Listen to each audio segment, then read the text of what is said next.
What I'm trying to say is, if Harry Kane had taken that penalty, he would have been a Leicester City legend, but Leicester wouldn't have won the Premier League.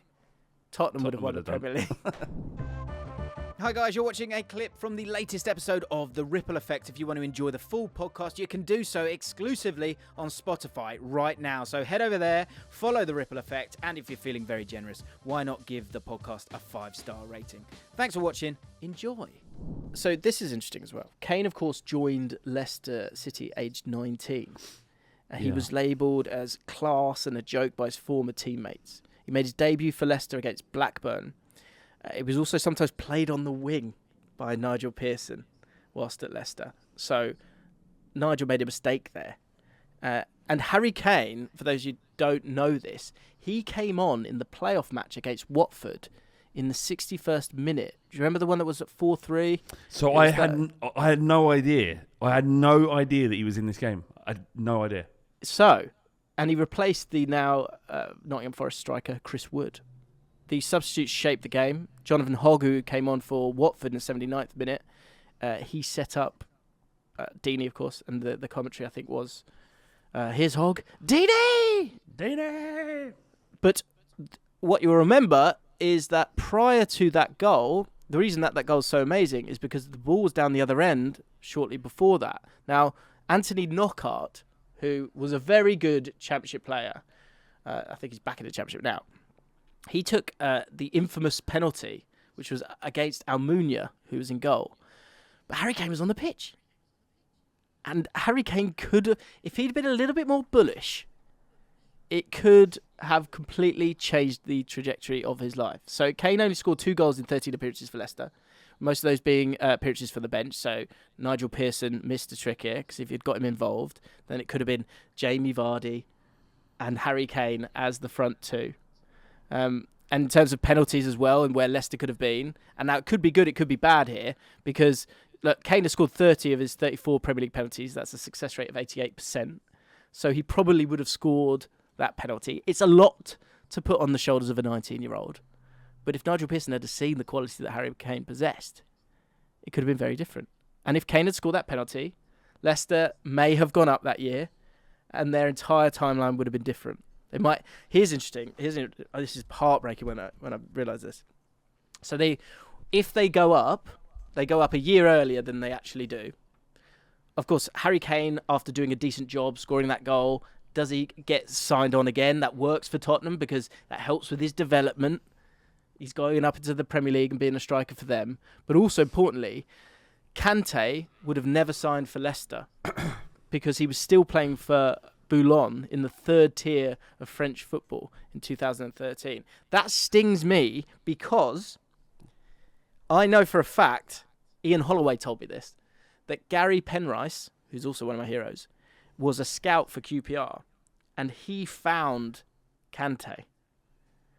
And I don't know if he told Leicester about them or he tried to get him for QPR. But we could have had, Kante. And who knows what would have happened. That would have been around the time when we went up in the playoffs, I think, the next year, actually. So we would have stayed in the Premier League. We would have got him. And it all could have been so different. But Kane could have been there. And if Kane stays there, that means that Leicester play differently. That means that Tottenham don't have Harry Kane to rely on. I looked at who the strikers would be at that time, Flav. Yeah. So, say Harry Kane had gone to Leicester City, you sort of let him go either as a loan signing, and who knows what happens there, but you sell him on to Leicester City. Soldado doesn't work. Now, some people are saying that a huge ripple effect of Harry Kane's career is actually Gareth Bale leaving, because if Gareth Bale doesn't leave, Soldado isn't bought, Soldado doesn't flop, Harry Kane doesn't get his opportunity. But if he takes that penalty for Leicester, and that all changes, first of all, Leicester City could have had an era of dominance, or they could have not won that Premier League title. That summer, you would have had to have bought some of these players. So the one that, in terms of top scorers of the previous year, you could have gone out and signed a Christian Benteke from Aston Villa, 19 goals that season. Michu from Swansea. Yeah. I remember thinking he could do a job. Yeah. Michu. Romelu Lukaku was at West Brom that year, scored 17 goals. He would have been good for you. Mm.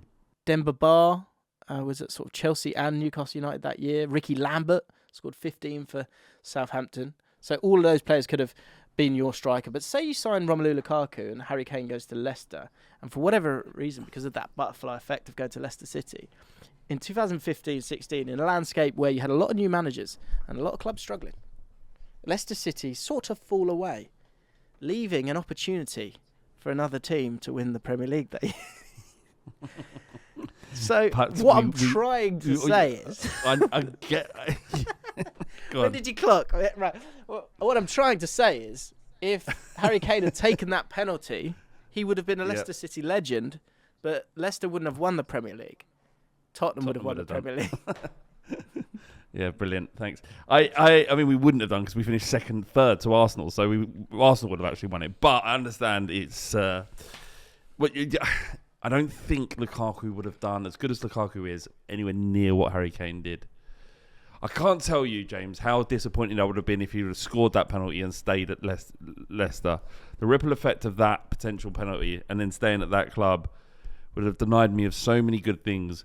And that year you talked about in terms of when he essentially was Soldado was forced out, he started to really come to the fore under Pochettino, was the most fun I've ever had following the football club. It was the best period ever at Spurs. We didn't win anything. But I know fans of other clubs take the mickey out of us saying, oh, you can't say, 4 sentences without mentioning the 2016, 15-16 season, 16-17 season, sorry. So it was, all of that is down to Harry Kane not taking that penalty.